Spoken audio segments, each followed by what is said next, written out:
La historia empieza con Min, un estudiante de secundaria que lleva un año entero sufriendo bullying y de camino a la escuela un amigo suyo está en lo alto del edificio y amenaza con saltar al vacío. Para él la escuela es un infierno. Y entonces salta. Después un bully empezó a pegarle sin que nadie le ayude y de repente un hombre apareció y apartó al matón de un golpe. Mientras todos miran asombrados, el matón se levantó con ganas de venganza, pero el hombre le dio más fuerte todavía. Ten algo de respeto, chaval, soy mayor y más fuerte que tú. Han y su grupo exigieron saber quién era. El hombre se presentó como el nuevo profesor. Han protestó de inmediato diciendo que los profesores no podían golpear a estudiantes. Otro también dijo con las cámaras grabando: no me puedes tocar. El hombre respondió: tú lo has pedido, y le golpeó igual de fuerte frente a las cámaras sin importarle si lo graban. El vídeo entró a internet y hasta el director vino para preguntar quién es. Entonces el hombre llamado Najin se presentó como inspector de la Oficina de Protección Educativa, un organismo creado por el gobierno para castigar a estudiantes que no sentían nada cuando un compañero moría por acoso, y vino a esta escuela porque es la peor. En este lugar existe un castigo terrible llamado el palo del marginado, un objeto que convierte al que lo recibe en la diana oficial de burla y humillaciones. Luego el inspector da clases en el salón de la víctima y preguntó si sabían por qué había muerto Suk. Un alumno, sin ningún respeto, decidió reírse por la muerte de su compañero. El inspector lo agarró y le dio un golpe delante de todos. Ni siquiera después de perder a un compañero sientes algo. Entonces, como castigo, ordenó a todos que hicieran flexiones, pero Jian, como el gallito que era, les dijo que no se movieran ni un pelo. Najin repitió la orden, pero Jian lo miró con una sonrisita burlona y le dijo: parece que me temen más a mí que a usted. El inspector agarró la cabeza de Jian y la estrelló contra el escritorio. Vamos, demuéstrame esta valentía, ponte a hacer flexiones. Ahora sí, Han obedeció temblando y los demás lo siguieron. En el almuerzo, el bully salió empujando a otros estudiantes y colándose en la fila como si el comedor fuera de su propiedad. El inspector lo detuvo y le preguntó con toda la calma del mundo: ¿eres así de miserable en todo lo que haces? Ve al final de la fila si quieres comer. Pero al bully le entró por un oído y le salió por otro, agarró la comida a la fuerza y la tiró al suelo. El inspector le dio una patada y lo roció de espaguetis por todo el cuerpo.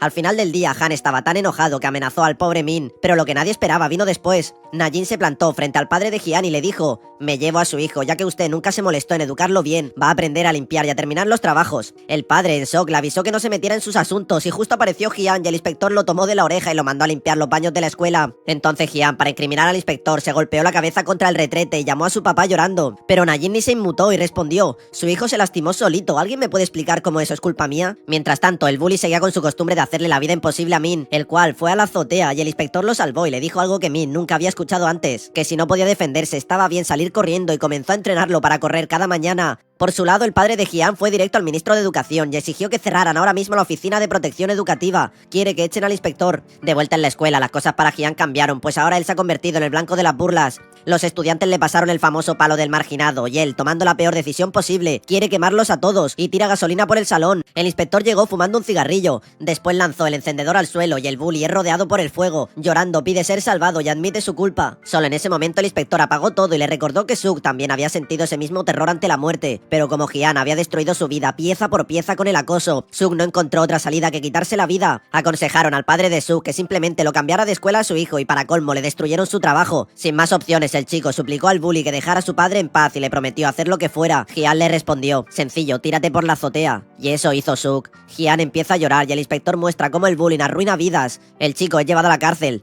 Pero por desgracia el inspector conoce otra escuela aún peor, liderada por el Melenas, quien pertenece a una pandilla y su Instagram es un desfile de marcas de lujo, fajos de billetes, alcohol y fiestas locas. Ese día el inspector entró al gimnasio y cerró la puerta con llave. Luego se presentó ante el grupo: si se portan bien, yo seré bueno con ustedes. Uno de ellos lo reconoció al momento y con arrogancia le dijo que ellos no eran estudiantes comunes y que nadie los va a controlar. El inspector tranquilo siguió andando y ellos se lanzaron contra él. Y Niyan con distintos golpes les demostró lo fuerte que es. Incluso a uno le dio tiempo a pintarle la cara. En un instante todos estaban tirados en el suelo. Desde este momento el inspector introdujo un horario nuevo y repleto de clases para recuperar todo el tiempo que desperdiciaron. Uno de los profesores de allí vio esto sin poder creer el nivel de disciplina en que los había puesto, como si el inspector tuviera poderes especiales. Luego les obligó a hacer el examen del curso. Sin embargo, los estudiantes no tenían ni siquiera un bolígrafo y el Melenas, como respuesta, le saca el dedo sin respeto. Entonces el inspector le dice: tu dedo todavía funciona, ¿no? Le cortó el dedo y escribió con su propia sangre en el examen. Al ver esto, todos tomaron un bolígrafo y acabaron el examen, pero uno de ellos explotó de rabia. ¿Qué es todo esto? Estas clases no sirven de nada. El inspector lo escuchó y dijo: tienes razón, vamos muchachos, hagamos algo práctico. El prota los llevó a todos hasta un auto y pidió que hicieran una revisión. Si no quieren estudiar, por lo menos que trabajen. Ellos se negaron y él agarró a los líderes, los metió al vehículo y les dio un paseo con una conducción tan precisa que no les quedó más remedio que respetarlo. Unas horas después llegó Johnny, el peor estudiante, con su moto y fue directo a atacar al inspector. Al principio parecía que Johnny podía con él, incluso logró tirarlo al suelo, pero de pronto escucharon al inspector cantar. Entonces Najin se levantó y golpeó a Johnny en serio. Los estudiantes miraban aterrados sin poder hacer nada. Johnny llamó a su pandilla pidiendo refuerzos y llegaron de inmediato, pero el inspector los aplastó también uno por uno. Después de aquello estaban de rodillas pidiendo perdón una y otra vez. El inspector los miró a todos y les dejó algo muy claro: si no les interesaba la educación podían irse de la escuela, pero no tenían ningún derecho a desperdiciar el tiempo de los demás. Tras esto, el inspector regresa a casa y vemos una imagen de una mujer en un funeral. Esta mujer había sido la prometida del inspector. 2 años atrás, el inspector caminaba junto a ella cuando se cruzaron con unos estudiantes fumando. Ella se acercó a los chicos sin imaginar lo que venía, les quitó los cigarrillos y les aconsejó que siguieran el buen camino, pero uno de esos estudiantes, que tenía muy mala reputación, la asesinó. Durante el juicio, el chico dijo llorando que en realidad amaba a la chica, pero se le fue la mano. El inspector escuchó estas palabras y, fuera de todo control, intentó atropellar al estudiante con su auto, y fue el ministro quien tuvo que plantarse frente a él para impedirlo. La mujer era su hija. Por esta razón, él tiene buena relación con el ministro. Entonces él le explica que tiene una nueva integrante en el equipo. Su nombre es Han, una mujer un poco torpe, y al entrar en la clase ningún estudiante le presta la menor atención. La chica más popular, llamada Jan, le preguntó dónde se había operado la cara en modo de insulto, y Han, sin perder la calma, le respondió con una sonrisa: me hizo una reducción de senos, aunque usted claramente no necesita eso. El salón quedó en silencio total. Después le ordenó a Jan que cortara la transmisión en vivo y, como ella se niega, le voló el teléfono de la mano de una patada y lo estrelló contra el suelo. Su voz cambió por completo. Muy bien, mocosas, entréguenme todos los teléfonos. Luego sacó un dispositivo y localizó incluso los teléfonos que estaban escondidos. Se presentó como miembro de la oficina de protección, ordenó la instalación de cámaras para vigilar y avisa de la regla más importante de todas: nadie desobedece mis órdenes. Por su parte, el inspector dijo que vino a esta escuela porque el bullying está cada día presente. He venido a liberar de acosadores este lugar. De vuelta con Han, vemos que ella también sirvió en el ejército junto al inspector, el cual la mira con detalle y la ve bien hermosa. Ellos hablan para conocerse y él dice que con las estudiantes todo está permitido excepto matarlas, una advertencia que demuestra lo duro que es el inspector, que no acepta el bullying. Luego Han confesó que el lugar más peligroso de toda la escuela era la cafetería, y comprueban que es cierto porque las chicas entraron, tomaron lo que querían a la fuerza y se fueron sin pagar. Al final del día, Han las atrapó intentando irse sin limpiar y las detuvo, y Jan dijo que la profesora Jenna se encargaría de eso. La mujer la agarró en el acto y la puso a limpiar ella misma. Si usas un lugar, lo limpias tú, porque alguien más tendría que hacerlo. Aprende. Después Han llegó a la oficina y el inspector le pidió que revisara las redes sociales de las estudiantes en busca de publicaciones que difamaran a los profesores. Han llevó las pruebas ante las estudiantes y enseñó fotos de la profesora Jenna que la habían tomado sin su permiso. Esto que hacen no está permitido. Si lo repiten irán a la cárcel. Pero las chicas se rieron. El acoso estaba destruyendo a la profesora por completo. Pero algo extraño ocurre. Todo el salón se volvió atento y respetuoso con ella. Incluso Jan comienza a tratarla bien de un día para el otro. Han le avisó que no cayera en la trampa, que estaban jugando con sus emociones. Entonces el inspector le habló de su prometida. Le contó cómo había muerto por culpa de uno de sus estudiantes. Mi mujer permaneció con vida hasta que regresé del servicio militar y murió en mis brazos. El inspector se mantiene fuerte incluso cuando está triste, y esto inspira a la profesora, que planta cara a Jan y además la obliga a responder una cuestión frente a toda la clase. Jenna le dio un golpe en la mano con la regla y luego, mirando a todas, les dijo que desde ahora se van a portar bien y van a hacer las cosas como se debe. El suceso hirió el orgullo de Jan y no estaba dispuesta a dejarlo pasar. En su casa prepara un conjunto de publicaciones con insultos, pero descubrió que su cuenta entera estaba siendo borrada, y entonces apareció un vídeo completo de acoso de hace unos años que causó que muriera una chica por culpa de Jan, la cual se había incriminado a sí misma sin darse cuenta. A continuación, ella se presentó en casa de la profesora y le dijo: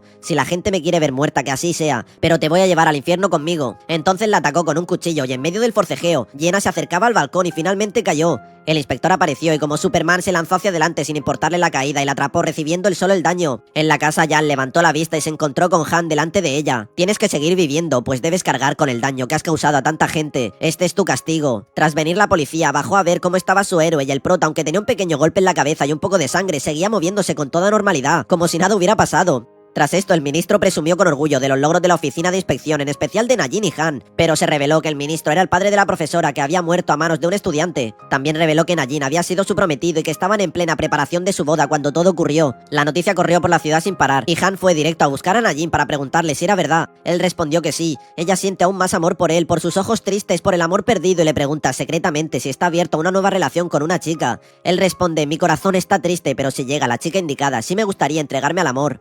Tras esta respuesta se fue a correr y tuvo otra revelación. Ella había sufrido mucho bullying en el pasado y no sabía dónde ir ni a quién acudir, y en medio de este caos la única persona que quiso ayudarla fue Najin, el cual, volviendo del ejército, se acercó a ella y le dijo algo que le quedó grabado para siempre: solo pide ayuda y yo estaré ahí para ayudarte. Ella hizo caso, le pidió ayuda y desde ese día su vida tomó un rumbo completamente distinto. El hombre que ama quiere que también la quiera de vuelta. En ese momento llegó el caso más impactante del país. Fueron al colegio Seongjang, conocido por mandar más alumnos a la Universidad Nacional de Seúl. Al llegar se encontraron con un salón ocupado por apenas un puñado de chicos y explican que son los mejores de la escuela y quieren ser médicos. Uno de los chicos no tenía buena cara y al acercarse lo encontraron sangrando y lo llevaron de urgencia a la enfermería. Pero lo que dejó helado a Najin no fue esto, sino la nula reacción de los demás. Nadie levantó la vista del examen y no hicieron un solo gesto de preocupación. Y cuando llegó la madre del chico, lo primero que hizo fue pedirle que siguiera haciendo el examen. El chico no podía porque se sentía muy mal. Ella respondió: no importa, los demás también están agotados. Le entregó unas pastillas sin nombre, él las tragó, aguantó el dolor y le obligó a terminar la prueba. Luego fueron a hablar con el equipo de Najin y en cuanto las madres se enteraron aparecieron en la escuela en cuestión de minutos, decididas a detener el proceso porque sus hijos tenían clases particulares importantes programadas. Se plantaron frente a Najin y lo amenazaron.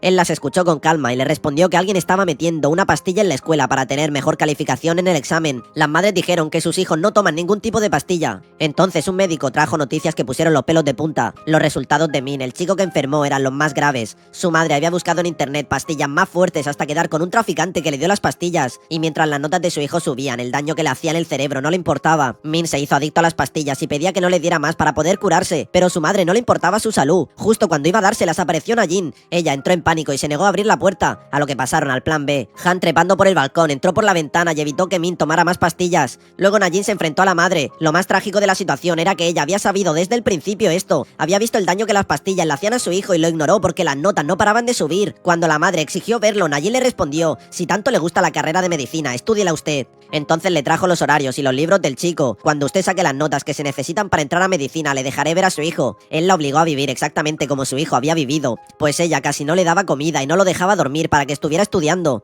Cada vez que cerraba los ojos, Najin la despertaba. Ahora ella vive la tortura que vivió su hijo. Por el otro lado, Min atravesó un periodo duro de abstinencia, pero con el tiempo llegó a una conclusión que lo cambió. La presión de su madre lo había llevado a querer desaparecer. Las pastillas borraban esa sensación por un rato, por eso se había enganchado, así que poco a poco se fue recuperando. Un día su madre no aguantó más e intentó escapar. Najin la detuvo y ella rompió en llanto y le gritó: sacrifiqué mi vida entera por mi hijo, déjeme salir. Najin la miró y le respondió: no, su hijo sacrificó la suya por usted. Con el tiempo, Najin perdonó a la madre de Min. Cuando por fin pudo ver a su hijo, lo primero que hizo es mirar el cuaderno esperando encontrar apuntes de medicina. El cuaderno estaba en blanco. Él se mantuvo firme: voy a vivir la vida que tengo a mi manera, y no te quiero a ti en mi vida. Hasta luego, mamá torturadora. Tras esto, el ministro anunció que cualquiera que usara pastillas ilegales quedaría excluido de los exámenes. Viendo las pruebas incautadas, Najin encontró unas pastillas recogidas 2 años atrás que eran iguales a unos dibujos en el diario de su prometida. Al lado había una nota: ¿podré algún día perdonar a Cho? ¿Y quién carajos es Cho? Es el estudiante que mató a su esposa y salió de la cárcel, así que esta es su oportunidad de meterlo en la cárcel de nuevo para siempre por tráfico de pastillas. Cho regresó a la escuela y Najin fue a verlo y le dijo una sola cosa: te vigilo de cerca, sé que fuiste tú. Cho se presentó ante sus nuevos compañeros y tras unas horas notó algo raro. Un grupo de chicos siempre rodeaba a un estudiante llamado San. Najin apartó a San del grupo y justo la conexión a internet desapareció en el salón. Najin miró a San y le dijo: así que tú eres el wifi del grupo. El wifi estaba prohibido en la escuela. Siempre estás en el centro, eres el primero en sacar el teléfono y cargas una batería externa enorme. Segundos después, los demás chicos corrieron hacia San desesperados por haber perdido la señal. Vieron a Najin y se pusieron nerviosos al enterarse de que había una investigación en curso. San salió al paso y los alejó del lugar. Entonces Han obtuvo su contraseña de Netflix. Al revisar la cuenta encontraron algo que no cuadraba. El número de San había sido usado para alquilar motos y comprar videojuegos usando los datos personales y el número de San como si fueran suyos. Incluso usaron su identidad para vender cosas por internet. Por esto San recibe más acoso y golpes, viviendo un infierno. San se quedaba solo, llorando en silencio. Najin lo vio un día y le aconsejó que confiara en la oficina de protección y pusiera una denuncia. Al día siguiente intentó hacer exactamente, pero su acosador, Seok, se les había adelantado. Ya había presentado una denuncia acusando a San de acoso. Se convocó un juicio por violencia escolar, y en el juicio la verdad quedó al revés. San apareció como el agresor y Seok como la víctima. Por tercera vez, la madre de San se negó a creer a su hijo. Incluso le pidió disculpas al bully y a su madre. San se quedó solo, llorando. Najin se acercó y le dijo: no tienes que llorar en silencio, está bien gritar si lo necesitas. San respondió que nadie le creía. Yo sí, le dijo Najin, y le prometió que lo iba a ayudar. Ahí fue cuando el plan comenzó. Atención, Han se disfrazó de estudiante y se matriculó en el colegio como estudiante nueva. En cuanto Seok se cruzó con ella, la vio hermosa y su primera pregunta fue: ¿tienes cuenta de Netflix? Ella dijo que sí y utilizó esto para sacar los datos bancarios de los chicos y sus datos personales. Los chicos se rieron creyendo que se estaban aprovechando de ella, pero que poco sabían que era al revés. A continuación le llegaron mensajes extraños desde sus propios teléfonos de compras que habían hecho. El bully, muy confuso, encaró a Han y la acusó de ser la responsable de esto. Por ello se abalanzó para golpearla y Han respondió como una guerrera. Luego agarró una silla para atacarla y ella gritó: ¡socorro, me están pegando! Entonces una multitud vino y se convocó otro comité de violencia escolar. La chica llegó con cara de víctima indefensa fingiendo que había sido golpeada. Seok dijo que ella estaba actuando y nadie le creyó. Era exactamente lo que le había pasado a San. Cuando él había dicho que sufría daño, le habían creído a Seok y culpado a San. Entonces la chica reveló su verdadera identidad. La oficina de protección anunció que la investigación había concluido. Seok era el agresor, no San. El bully protestó diciendo que nunca la habían golpeado y Najin le respondió: hiciste algo peor. Si hubiera sido violencia física, San podría haber mostrado las marcas. En cambio le dejaste heridas que nadie puede ver, heridas psicológicas. Más tarde el inspector tomó unas copas con su suegro y el hombre se emocionó recordando a su pobre hija y Najin se quedó esa noche escuchándolo llorar. Ambos recordaron cómo ella los había unido. Al principio se habían tenido envidia el uno al otro. Con el tiempo se hicieron amigos y sin quererlo Najin también terminó llorando recordando su amor. Por su lado, Seok buscó a Cho en la escuela y lo culpó de haberle arruinado la vida. Seok fuera de sí, rabioso, quería venganza. Y Cho le respondió: no se arruinó nada. Yo quería que esto pasara. ¿Qué quieres decir? Mi vida se acabó, siento que me quiero morir. Y Cho sonrió. Exacto. Y lo empujó desde la azotea. Luego culpó al prota del asesinato y organizó una protesta frente a la escuela exigiendo que cerraran el equipo de inspección. Cuando Najin llegó, Cho lo saludó como si nada. Najin le mostró una de las pastillas. ¿Las haces tú? Sí, respondió él, y no puedes probarlo. Cho desafía al protagonista sin miedo a hacerle daño. Y aquí sale a la luz la verdad sobre su mujer fallecida. Ella se preocupaba de verdad por Cho porque faltaba a la escuela sin parar. Lo esperó fuera de su casa, le curó las heridas y estaba ahí cada vez que algo le pasaba, dándole la oportunidad, pero nada cambió. Con el tiempo, Cho descubrió que vender pastillas en las escuelas era un negocio muy rentable. Por eso había vuelto a la escuela. La mujer se alegró de verlo regresar, pero un día vio las pastillas escondidas en su mochila. El psicópata se rió. Era demasiado curiosa. Si no lo hubiera sido, quizás me habría casado con ella. Al oír esto, Najin le dio un puñetazo. Como consecuencia del puñetazo, el equipo quedó suspendido y sin acceso a las escuelas. Cho lo celebró mientras su red crecía a gran velocidad y las pastillas se extendieron a más estudiantes. En poco tiempo, las pastillas llegaron a 17 colegios. Los profesores, destrozados, desean que la oficina de protección vuelva. El único que estaba con Najin era Sam, quien trabajaba en secreto informándole de todo lo que ocurría. Y un día, en secreto, Sam contactó al prota y le dijo: esta noche hay una gran entrega de pastillas, vengan a por ella. Por desgracia, Cho se enteró de esto. El equipo entró en la escuela y al registrar su escondite, los investigadores lo encontraron vacío excepto por un armario con llave. Creyendo que había algo valioso dentro, intentaron abrirlo, pero resultó ser una trampa. El armario se abrió de golpe y soltó una nube de pastillas. La chica se puso delante del prota e inhaló el veneno ella misma en un bonito sacrificio. Mientras Najin corría a abrir la ventana, vio a Cho y su gente escapando. En ese momento escuchó a Han gritar: ¿sabías que puedo volar? Y como un pájaro se lanzó contra los hombres de Cho y cayó encima de uno de ellos. Han hizo el signo del ejército y aseguró con toda la confianza del mundo que podía con los dos que quedaban. El problema era que las pastillas le habían nublado por completo el juicio. Fue golpeada sin piedad y por una vez Bon, su ayudante, dio un paso al frente. Con sus gadgets caros puestos como si fueran una armadura, se lanzó a la pelea y para sorpresa de todo ganó. Después cargó a Han y trató de ayudarla a recuperarse. Mientras tanto, el villano se protegió detrás de varios estudiantes. Najin los apartó y fue directo a por él. Y en ese momento, Cho recordó lo que había pasado 2 años atrás. La prometida lo había encarado después de encontrar las pastillas y no lo denunció. Ella le dio una última oportunidad para entregarse y Cho lloró y fingió aceptar esta disculpa, pero cuando ella se acercó a abrazarlo, la apuñaló. Luego le explicó con calma que era un menor con problemas. En el peor de los casos, pasaré unos años encerrado y volvería a la calle a seguir siendo un criminal. Ella, en cambio, moriría sin llegar a casarse. Este tío es un auténtico psicópata. De vuelta al presente, Najin decidió no darle otra oportunidad, pero los hombres del villano amenazaron a San. Cho apuñaló al prota igual que había apuñalado a la mujer, y luego usó a San como escudo. La chica lo vio, aunque bajo el efecto de la droga, y le suplicó a Bon que la espabilara de una vez. Luego Han entró a la pelea sin dudar, y cuando Najin se aseguró de que San estaba a salvo, respondió agarrando a Cho y lo golpeó sin contemplaciones, como si fuera un peluche al que destrozarle la cara. Pero en el último segundo se detuvo y lo dejó vivir. Najin se imaginó a su mujer sonriendo orgullosa de lo que había conseguido. Luego el equipo visitó la tumba de la mujer del inspector y ahora está cubierta de cartas de estudiantes que la echan de menos y le dan gracias por haberse esforzado tanto por ayudar a los chicos débiles. Con esto Niyan se siente más que contento y puede cerrar este capítulo de su vida. Tiempo después el equipo se enfrentó a un nuevo caso en que un jugador de baloncesto con mucho talento acosa a sus compañeros. Él con su equipo demuestra cómo tratar con esta gente asegurando el bienestar de los demás, porque hay personas que podrían mirar hacia otro lado, encogerse de hombros y dejar que el mal gane, pero Niyan no es de esas. Cada vez que alguien débil es aplastado, ahí está él para ayudar. Confió en su equipo, los escuchó, los respetó y ellos le devolvieron esto multiplicado por 1000. débil, porque la amistad y el amor no es la que aparece cuando todo va bien, sino la que se planta a tu lado cuando las cosas se ponen feas. Y esto es exactamente lo que hicieron, luchar unidos, cubrirse las espaldas y no dejar a nadie atrás. Y esta victoria fue tan bonita precisamente por eso, porque no se la regaló nadie, porque se la ganaron juntos como equipo, como personas que decidieron que el mundo que les rodea merece ser un lugar mejor. Y bueno, si te ha gustado el vídeo, suscríbete al canal, activa la campanita para no perderte ningún vídeo.